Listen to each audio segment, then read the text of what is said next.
See how this shows up on the projection. I've been asked this morning to deal with some more or less historical matters, I guess you might say, and I know that history is probably looked upon as being kind of a dull and dry subject. This is not designed to be a lecture in American history, but I think there are some things that will help us to see that what has caused division by people who are teaching the kind of things that we discussed earlier is not always just due to the fact that we see a passage of Scripture differently. In many instances, our differences run much deeper than the fact that, well, somebody looks at the Bible and sees a passage and somebody else looks at the same passage and they just disagree about it. And while it's true that there are some passages that are notoriously difficult and about which people have differed for many years, I think that does not lead to the conclusion, as some people have, that all that comes out of Bible study is just your opinion and my opinion. And that as far as what God has revealed to us regarding the kind of life we should live, what we do in order to be in the fellowship, what we do to receive salvation in the first place, is a relatively clear and simple matter that anyone of reasonable intelligence can understand. Now, what I want to do this morning is to use maybe some quotations that will help us to see a little bit about where we came from. Some of you may be familiar with Brother Ed Harrell's tract on the Church of Christ denomination. I don't know if you are or not. If you haven't read it, let me suggest very strongly that you get yourself a copy and read a little bit about that. Let me see if I can get this focused just a little bit better. What I want to do this morning is to talk a little bit about how we came to be where we are with regard to some other attitudes besides just the doctrinal issues that we've discussed already this morning. Now, we need in the first place to define what we're talking about when we talk about the Church of Christ denomination. I believe there is a religious group today that wears the name Church of Christ that for all intents and purposes is just nothing more or less than a denomination. I don't believe in many respects it's any more or less scriptural than the denomination that calls itself the Church of God. And you can pick either the one in Anderson, Indiana, or the one at Cleveland, Tennessee. It doesn't make any difference. They have the same kind of organizational structure. They have denominational seminaries, printing houses.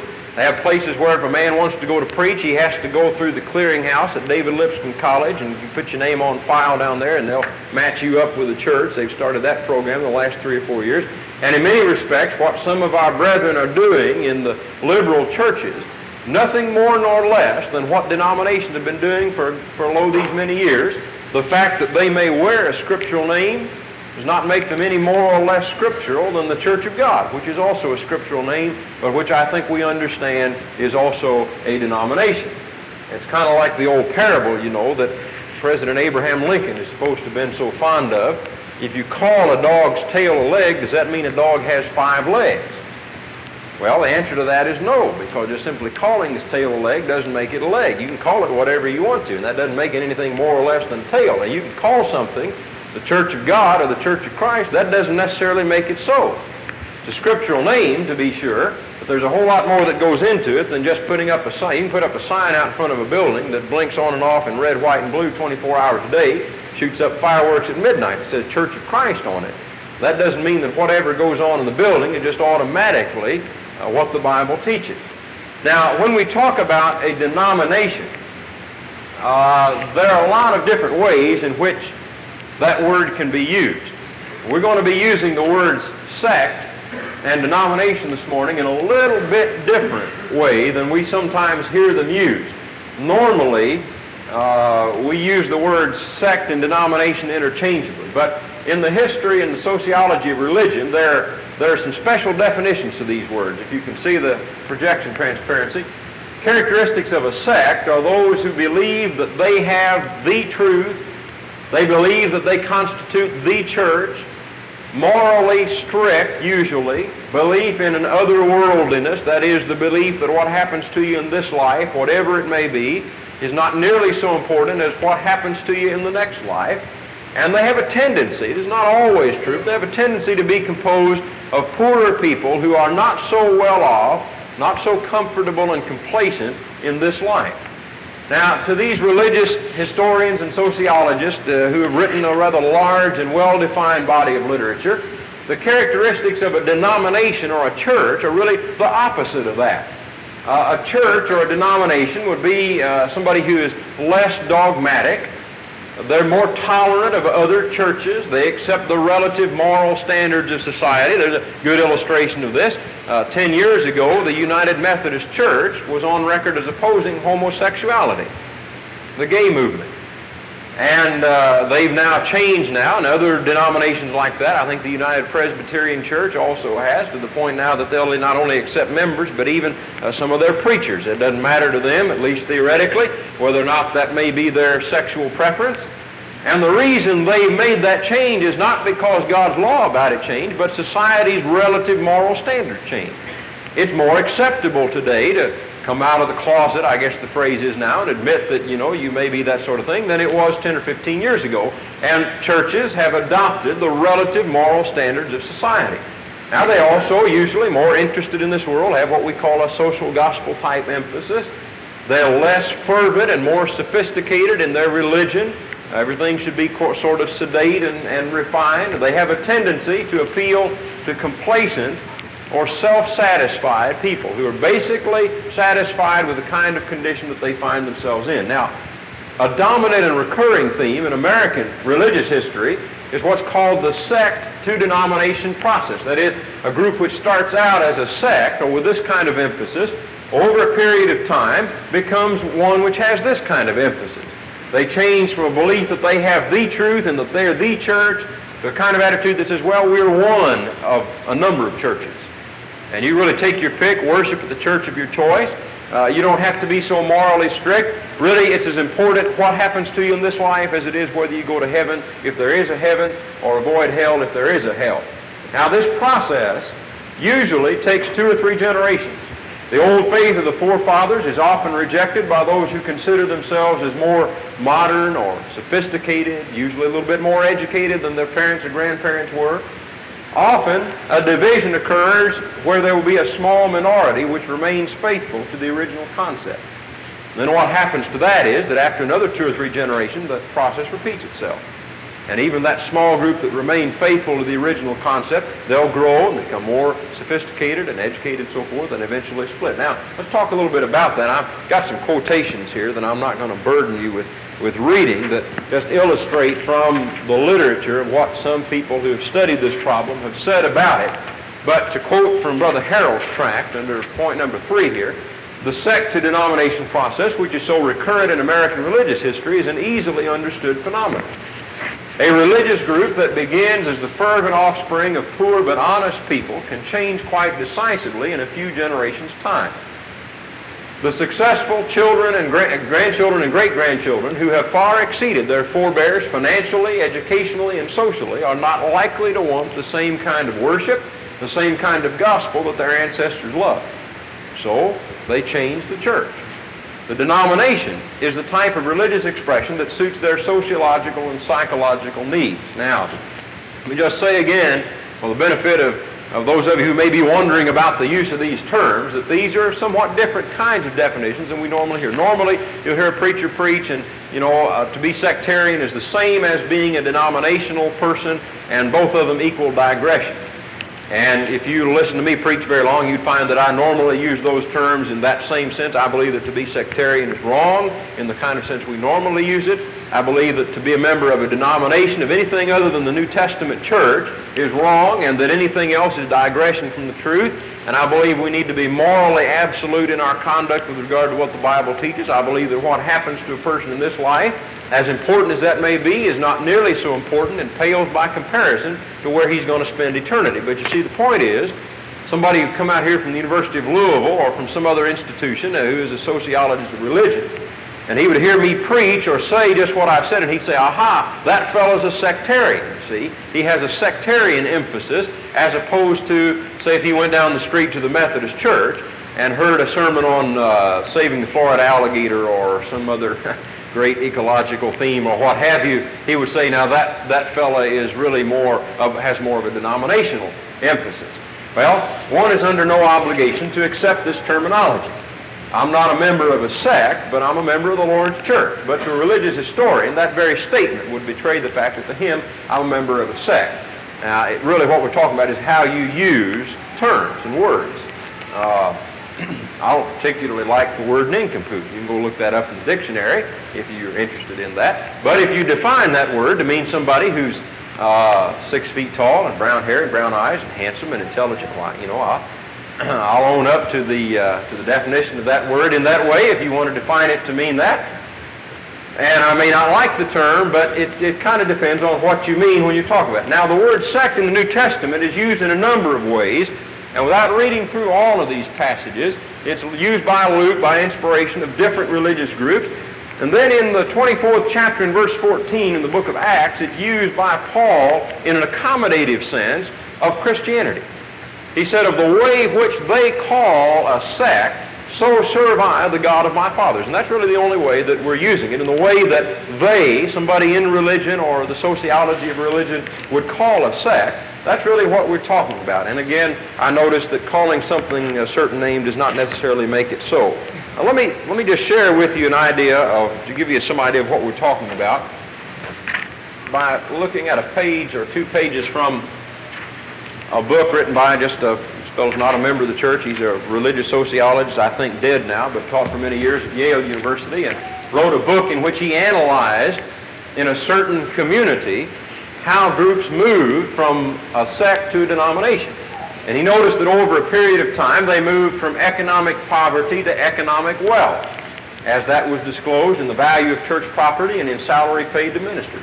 From the cultural periphery to the cultural center of the community. From non-cooperation or even positive ridicule toward established religious institutions to cooperation with those established churches in the community. Or from a moral community excluding unworthy members to a social institution embracing all who are socially compatible. From an unspecialized, unprofessionalized part-time ministry to a specialized professional full-time ministry. From emphasis on evangelism and conversion to emphasis on religious education. Whether or not you're interested in going out and sharing your faith with somebody else and converting other people, or whether all you're interested is kind of keeping things in-house in order. Or, for instance, number 15, from adherence to strict biblical standards, and he gives some examples, to acceptance of general cultural standards as a practical definition of religious obligation. So what you have here is just this same kind of emphasis. Now, let's talk a little bit about what this means with regard to the Scriptures. Somebody said, now that sounds kind of deterministic, and really what that sounds like is that you're saying, well, people believe what they believe because of their social status. And poor people are going to believe the gospel and rich people aren't. And sophisticated people are going to reject the gospel and the unsophisticated people aren't. Well, let's see what the Bible actually says about that. I believe there's an element of truth in that. I believe the Scriptures very clearly teach that different types or classes of people tend to want different forms of religion. I believe that's an idea that's clearly taught in the Bible, whether you take in Luke the 16th chapter in the story of Lazarus, the rich man and Lazarus, and the kind of ideas that are taught there, whether in Mark 10 verse 23 where the common people heard him gladly, or in other passages that we've listed here where Jesus taught that it was easier for a camel to go through the eye of a needle than for a rich man to enter into the kingdom of heaven. I believe these are kind of general things. And when you get to 1 Corinthians 1 and 2, which is a very incisive passage that I believe teaches that a person's outlook on life and the kind of condition that he finds himself in very much affects his attitude and reaction toward the gospel. Look with me at 1 Corinthians chapters 1 and 2, beginning in 1:18. The apostle said, "For the word of the cross, the preaching of the gospel, is to them that perish foolishness. But unto us who are the saved, it is the power of God." And he goes on to ask them a series of questions. He said, "Where is the wise? Where is the scribe and the disputer of this age? Hath not God made foolish the wisdom of the world? Or seeing in that through the wisdom of the world through its wisdom knew not God, it was God's good pleasure through the foolishness of preaching." That's the foolishness of the thing preached, not the foolishness of the act of preaching. I'm sure all of us have seen some foolish preachers, but that's not what he's talking about. He's talking about the foolishness of the message preached. It was through that God chose to save them that believe. And in verse 26, he asked them a question. He said, you just look among your own selves, brethren. Behold your own calling. That not many wise after the flesh, not many mighty, not many noble are called. He didn't say there weren't any. But he said, you just look around you at the church at Corinth and see how many political rulers and how many rich people and how many influential people and how many people in positions of authority and how many educated people. But there are not many wise and not many mighty and not many noble according to the flesh which are called, but God chose the foolish things of the world that he might put to shame them which are wise. And God chose the weak things of the world that he might put to shame the things that are strong, and the base things of the world and the things that are despised did God choose. Yea, and the things that are not, that he might bring to naught the things that are, that no flesh should glory in his sight, is the point that he makes. And he goes on to say, when we came to you, our preaching wasn't with the persuasive words of human wisdom. And I don't understand that to mean that Paul, deliberately butchered the king's English or the king's Greek, as the case may be. Paul was an educated man, but his point was, I didn't ask you to come hear me preach on the basis of here's Paul, the graduate of the school of Hillel or the school of Gamaliel or whatever. And we didn't put banners up across the street saying, hear this great man of God, the Apostle Paul. I came to you preaching the simple gospel of Christ. In verse 5, he said, the reason I did that was that your faith should not stand in the wisdom of men, but in the power of God. The philosopher Victor Hugo, I believe it was, once said, or the author, once said that there is no idea so powerful as an idea whose time has come. And while that may be true, the problem with that is that ideas whose time have come also are ideas later whose time has come and gone. And the person who's converted or who is convinced about something on the basis of human philosophy, before too very long, especially in our day and time when ideas come and go so fast, is going to find himself outdated and just a footnote on some dusty library shelf. Paul said, I didn't want you to be converted on the basis of any man's philosophy, but on the basis of the unchangeable and unchanging wisdom of God. And he goes on to talk a little bit more about that, and we'll not pursue that question. But you can look at all kinds of passages. James 2 and verse 5, which I referred to this morning, where there was a comparison between those who were rich in the church and those who were poor, and where the idea is condemned that we ought to give preference to those who are rich. Paul said in 1 Timothy the 6th chapter, charge those who are rich or minded to be rich in this world that they be careful lest they fall into a snare and temptation of the devil. Now somebody says, well, those are general rules and there are all kinds of exceptions. Well, of course there are. And you can just name it. The Ethiopian treasurer, a man of great authority. Cornelius, who was also very evidently relatively high up within the ranks of the Roman army. Lydia, a successful businesswoman. The rich man. There was a rich man in James 2 in addition to the poor man. And there are many today who are successful business people, doctors, attorneys, what have you. A man's free will to choose not to depend in that, but to choose to depend in the gospel, is not obviated or overrun or done away with by his social standing. But the point is, the man who's rich, the man who depends on his own self-sufficiency, the man who depends on his political contacts or who depends on his standing in society to make people know who he is and that he's really somebody, that's the kind of person who's not likely to be interested in the kind of gospel that says, humble yourself before the mighty hand of God. And that indicates that within the Lord's church, it doesn't matter who you are or who you know or how much money you make or where you live or what kind of car you drive that makes you any better or any worse than anybody else.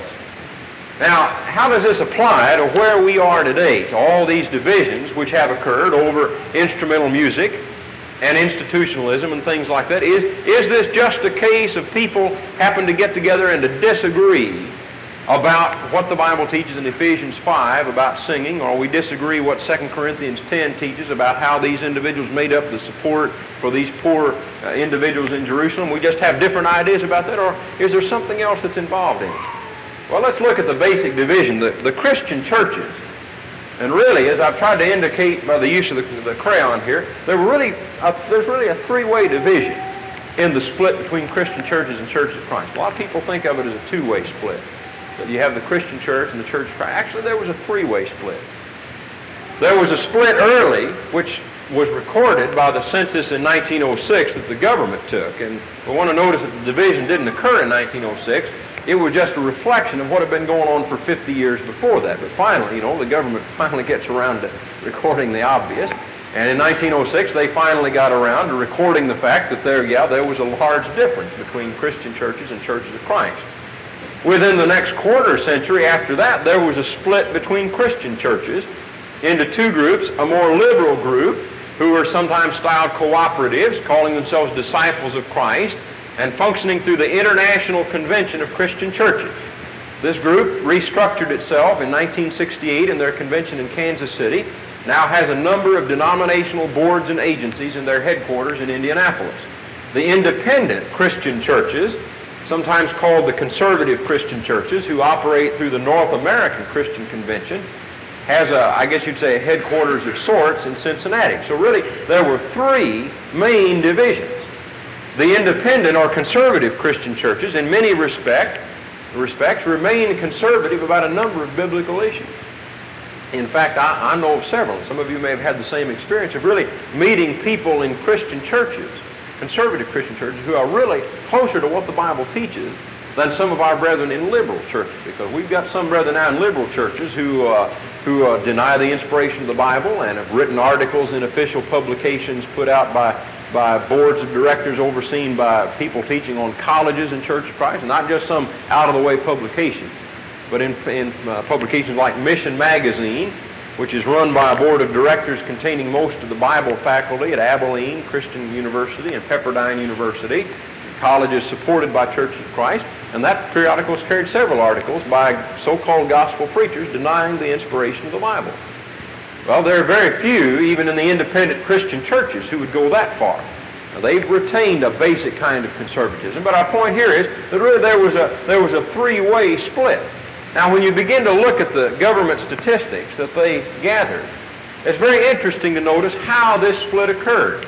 81% of the churches of Christ reporting in the 1906 census were in the South.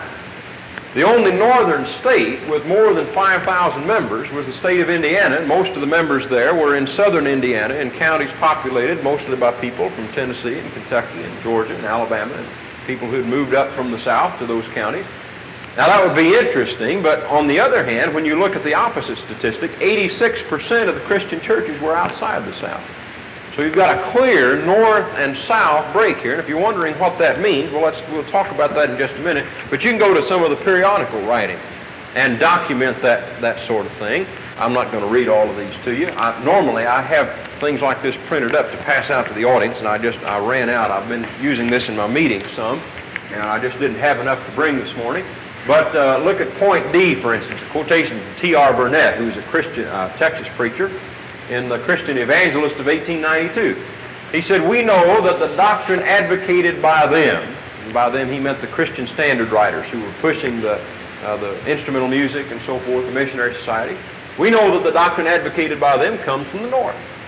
It is neither scriptural nor southern, and it is not suited to southern people. But it is the determination of the Standard and its northern allies to force these new things upon the churches of this section," that is the South. A southern writer wrote that Churches of Christ in Texas opposed the formation of a state missionary society in the state of Texas for two reasons. Number one, he said it was as specifically an ecclesiasticism, that is an extra church organization. It was as much that as the Baptist Association or the Methodist Conference, and he said, because its promoters were following northern ideas and northern men. A lot of writers charged that David Lipscomb was trying to draw a line through the Bible and the Church of Christ that paralleled the Mason-Dixon line, and there are just all kinds of things that you can read about that. Brother in Alabama wrote that Mormonism, Adventism, Sanctificationism, Spiritualism, women's rights, free love, and all such started north of Mason and Dixon's line. So you can see there was a very, very clear kind of sectional split there. That was from 1883. And David Lipscomb summarized it perhaps as well as anyone when he said, "Our southern people, while not as zealous or earnest in their religious service as they should be, have generally," he said, "kept themselves free from the infidel influences that so largely prevail in the north. Respect for religion and at least a passive recognition of the truth of the Bible are much more common of all classes in the South than they are in the north." Well, what does that mean? Well, let's look at one other thing further. Besides a northern and southern split, the census also revealed that there was a clear urban and rural distinction. According to these statistics, over half of the northern Christian churches were located in urban or larger cities. The same census shows that more than three-quarters, 75.9% of the members, And an even higher percentage of the congregations, 85.6% of congregations listed as churches of Christ, were rural congregations. Now, there are all kinds of quotations that we could point to about that, and I'm not going to take the time to read all of that. But, for instance, James H. Garrison had the opinion that the cities where Satan has his seat, where the saloon does its demoralizing work, where vice, poverty, and wretchedness make men desperate. Great cities are the corrupters of the morals of mankind, like lewd women, to which they're compared by the sacred writers of both scriptures. Well, anyway, we won't belabor that, but the point was just simply that you have these clear kinds of social distinctions. Now, the third point that we want to make has to do with the standpoint of economics, and this really gets us back to our point about the Southern Church. What was the poorest and least educated and least sophisticated area of the country after the Civil War? Well, obviously it was the South. And I think it's no great mystery to anybody who understands the scriptures that we've read already to understand that it was within that area of the country, in economic depression and poverty and a lack of education, that the gospel really found its firmest seed to be planted and to grow. Now, when you look also at the economics of the situation, according to the 1906 census, the average cost of a Christian church meeting house was just a little bit under $16,000. Now, that doesn't mean anything to us today because of inflation, but comparatively taken, the same time, the average cost of a meeting place listed for churches of Christ, if it had one at all, often they'd meet in somebody's home or in an across-the-tracks dwelling, a storefront somewhere, but if they owned their own dwelling, the average value was less than $3,000. Less than 20% of the average cost of your average Christian church building. And you can go to the periodical writing and document the same kind of things. John R. Howard warned that one of the greatest dangers to the church was the constantly growing taste for what is termed elegance and refinement in our large cities and towns. And there are some right humorous things here. One writer in a paper suggested that the reason why the city churches gape for flutes and horns and organs, not just because they think it's authorized in the Bible, he said, but because the opera has educated them to it. In other words, they get used to going to the opera on Saturday night, and they decide they'd do a little bit of that on Sunday morning. And Daniel Sommer, whom we mentioned a little bit earlier, what I believe is a very perceptive comment, made the following statement in 1879. That should be 1897. That date's reversed. Anyway, as time advanced, such of those churches as assembled in large towns and cities gradually became proud, or at least sufficiently worldly minded to desire popularity. And in order to attain that unscriptural end, they adopted certain popular arrangements, such as the hired pastor, the church choir, instrumental music, man-made societies to advance the gospel, missionary societies in other words, and human devices, pie suppers and raffles and so forth, human devices to raise money to support previously mentioned devices of similar origin. In so doing, they divided the brotherhood of disciples. That word's misspelled too. Well, anyway. Finally, in a right humorous quotation, Fletcher Shrigley, who was kind of the wit of the Gospel Advocate, edited the front page for 10 or 12 years and was a rather funny individual, carried an excerpt from an exchange paper called the Northern Christian. He says they published an article from another paper, the Oregonian, on why people don't go to church. And he said, this article reminds me that a friend of mine once asked a highly respectable and morally strict man, but also one who was totally irreligious, asked him why he didn't go to church on Sunday. And he said he did that out of respect for his dear old departed mother, who made him promise on her deathbed that he'd never attend fashionable places of amusement on Sunday. So he said, what that meant was that I can't go to church. Well, anyway, what it comes down to is that in short, there were some very clear sectional and sociological and economic overtones and patterns to the division. Now, there were thousands of exceptions to these general rules. You have your leftover 14% or 19% whatever, and, you know, there were all kinds of exceptions even in the division over the Civil War. There were Unionists in the South, people who held that we ought not go to war. There were Copperheads, as they were called in the North, and supported the Confederacy, but still, there was a clear general pattern of a split between North and South. And that pattern reflected itself in post-Civil War churches as the churches of Christ, preaching a poor and more fervent and more simple gospel, had to deal with or dealt with people in those sections. This raises all kinds of interesting questions, in other words. Why was it that the Southern brethren opposed the instrument of the missionary society and the Northern brethren thought they were acceptable, by and large? Why was it that the people who opposed the innovations were largely rural people, while their urban counterparts thought that was really the thing to do? And why was it that the less affluent, the poorer people, voiced opposition to these innovations, while the more affluent promoted them and thought they were all right and said, let's go along with it? Well, I believe the answer to that is that a group, a portion of them, had undergone what we call the sect to denomination process that we talked about earlier. They were sophisticated, affluent, formally educated, tolerant of other religious bodies. They had a this-worldly or a social gospel aspect. The disciples of Christ very heartily engaged in the social gospel influences of the 1890s. They accepted the prevailing theology of higher criticism and abandoned, in many cases, a literal approach to the Scriptures. James Garrison, who was a kind of a moderate in this controversy, who wasn't an ultra-liberal, but who kind of served as a middle-generation bridge over which a lot of younger men walked on their road to liberalism, including Garrison's own son, W.E. Garrison, wrote a book in 1891 called The Old Faith, and it shouldn't be reinstated, but restated. And what he tried to argue in 1891 was that this kind of gospel that they were preaching, which accepted higher criticism and other aspects of prevailing theology and abandoned a literal approach to the Scriptures, he said, well, that's really, that's just the old faith that Campbell held. And it's just what all the older preachers have always preached all along. It's just been restated a little bit. Well, I don't think he fooled anybody except maybe himself and a few other preachers perhaps. The result was that 75 years later, they restructured in Kansas City into a full-fledged denomination. Well, somebody said, what does that have to do with all of us? Well, I think anybody who's gone through the division of the last 25 or 35 years understands that really what you have there, although we don't have the statistics to back it up, maybe like we do for the earlier division, maybe another 25 years the government will get around to collecting those for us. But the point is that really what we've got among churches of Christ now is really the same kind of three-way split. You have your basic liberals and antis, as the tags have been applied and put on people. And I don't have somebody says, don't you object to somebody calling you an anti? And the answer to that is, well, I've been called a lot worse things in the first place. And the second place, I am anti a lot of things, just like a lot of anybody else is. I'm anti-Catholic. That is, I'm not going to persecute a lot of Catholics, but I'm opposed to that kind of religion. And I'm anti somebody getting drunk, and I'm anti a whole lot of things, just like most of the other brethren are who would call me that.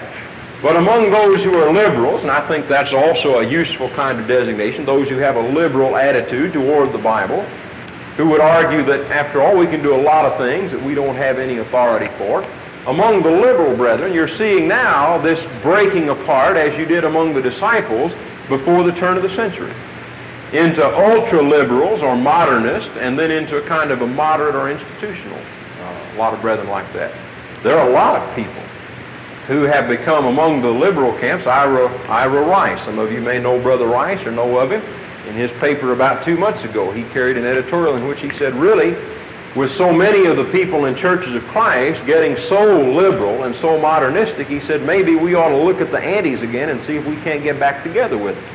Because we're all kind of basically conservative about a lot of things that we believe in, and so what we need to do is maybe kind of join forces against all the modernists that are popping up all over the place. Well, of course, I think that's a pipe dream. I think that's not going to be, because however conservative or moderate Brother Rice and people like him may be, and I see a lot in that, a lot of kinship and a lot of things that we would agree about, and a lot of things maybe that make it kind of wistful for us to look back and think, wouldn't it be nice if we could reunite, and wouldn't it be nice if we could get back together and have unity and fellowship with these brethren from whom we've been divided and so forth and so on. But I believe it's just not to be, because whether you go a short way or a long way down the road to liberalism, you're still speaking a different kind of language than somebody who says what we need to do is to go by what the Bible teaches. And the problem that some of our liberal brethren have come up with is that when you raise a generation of people who've grown up in churches of Christ, in pulpits dominated by people like Rice and Guy Woods and B.C. Goodpasture and others who are either a dead or dying breed and who will not be with us much longer, You raise a generation or two on the kind of preaching that they've been doing, that really the Bible is not a pattern for the work of the church, that we do a lot of things that we really don't have Bible authority for in order to justify doing some other things we don't have Bible authority for. You raise a generation like that, send them to Lipscomb or Abilene or Pepperdine, and then cart them off to Yale or Harvard or Vanderbilt or somewhere else for their ministerial training, you see, so that they can come back and teach at Abilene or Pepperdine, and you got trouble. Because there isn't any way in the world that somebody who starts with that kind of a premise is going to be able to avoid taking that thing to its ultimate conclusion. Now, I really need to expand this chart because really the point, or one of the points in this lesson, is that this is a repetitive thing. And among those who have been styled antis or conservatives or whatever, I think we're beginning to see even the seeds or the beginnings of even yet another division that's not going to occur tomorrow. But in another 30 or 50 or 70 years, as we have generations of people who grow up and who maybe do not hear the same kind of preaching that you heard 25, 30 years ago, who do not grow up hearing the kind of preaching that says that there isn't but one right way in religion and whatever else that deviates from that is just a false religion and it's of the devil. We get a little bit too sophisticated for that sort of thing, and we begin to, we convert some people who don't like that kind of preaching, and it offends their sensibilities, and maybe they're a little bit better educated and a little bit more sophisticated than their parents who came up after World War II from Grayson and Butler and Ohio counties, where half of Louisville seems to have come from, you see, and who grew up hearing that kind of preaching. We raise a generation or two on a softer or less strict kind of religion that really says, well, maybe on the question of divorce and remarriage, maybe it's all right to go ahead and divorce for any cause and to remarry. Or, after all, that's different people interpret Matthew 19:9 in different fashions. I presume Brother Snell exploded that rather easily last night, but there are a lot of people who've grown up hearing that sort of thing. I'm going to take about 3 minutes and I'm done, if that's all right. Okay, fine. You see, you raise people with that kind of an impression, and what you'll have, not tomorrow, but what you'll have in 30 years when their children are growing up, and in 50 years, maybe when their grandchildren are on the scene, is you've just sowed the seeds for yet another division. Finally, to quote Brother Harold, the old seed remains. The fertile idea of restoration is just as challenging to those people who are of a mind to accept it as it ever was. I'm just as certain that success will bring with it problems and tensions and schism. Before we finish the work, we can look forward to the struggle of the future. It may be the struggle of my old age, or it may be the struggle of my son or grandson, but if the Lord does not come, it will. It would be trite and anticlimactic to say history repeats itself. Perhaps it would be proper simply to conclude there is nothing new under the sun. Well, that's the lesson. I guess we have about 3 minutes. If somebody would like to ask a question, I'll be glad to entertain any. I don't guarantee that I can answer them, but I'll try to do the best that I can. Anybody want to make a comment? Criticism? Commendation? I don't care. All right, yes. Somebody has... Don? Yeah.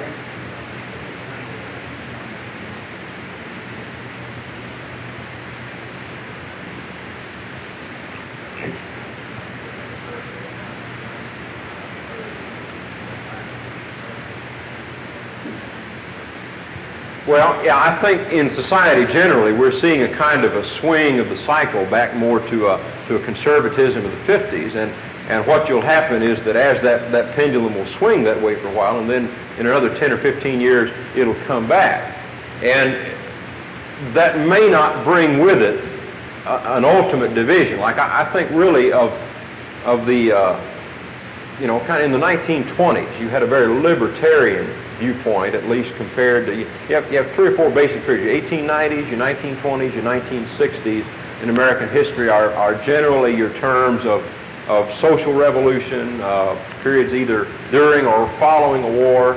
And in the 1920s, you didn't have a split in the church. You had some argumentation among some brethren over certain issues like divorce. and like whether or not Bible colleges are right, the same kinds of issues that we're hearing being discussed today, but it was still carried on the basis of, what does the Bible teach?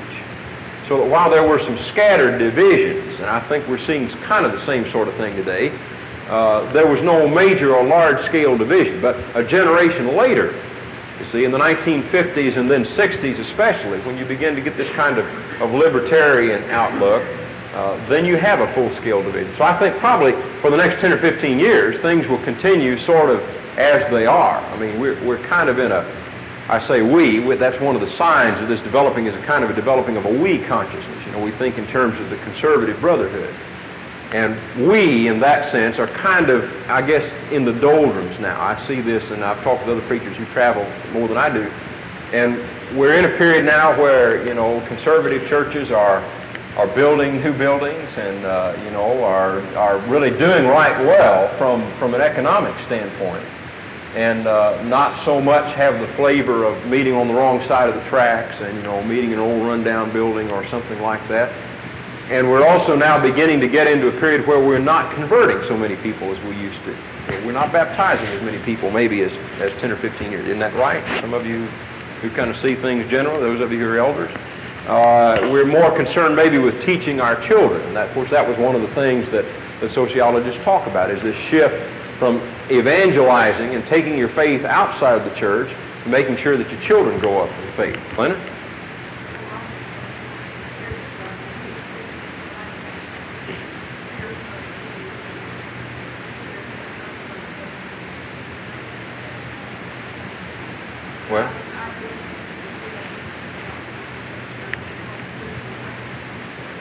Well, yeah, that could be. And of course, the thing about historical patterns and cycles is that they're not always neat. They don't always exactly repeat themselves, and I wouldn't want to leave the impression that things are going to happen just exactly as they've happened in the past. I think in some cases that's probably true, although I think he's probably going to some different places than I've been going to, because I'm not seeing a whole lot of that. Okay, I appreciate your good attention.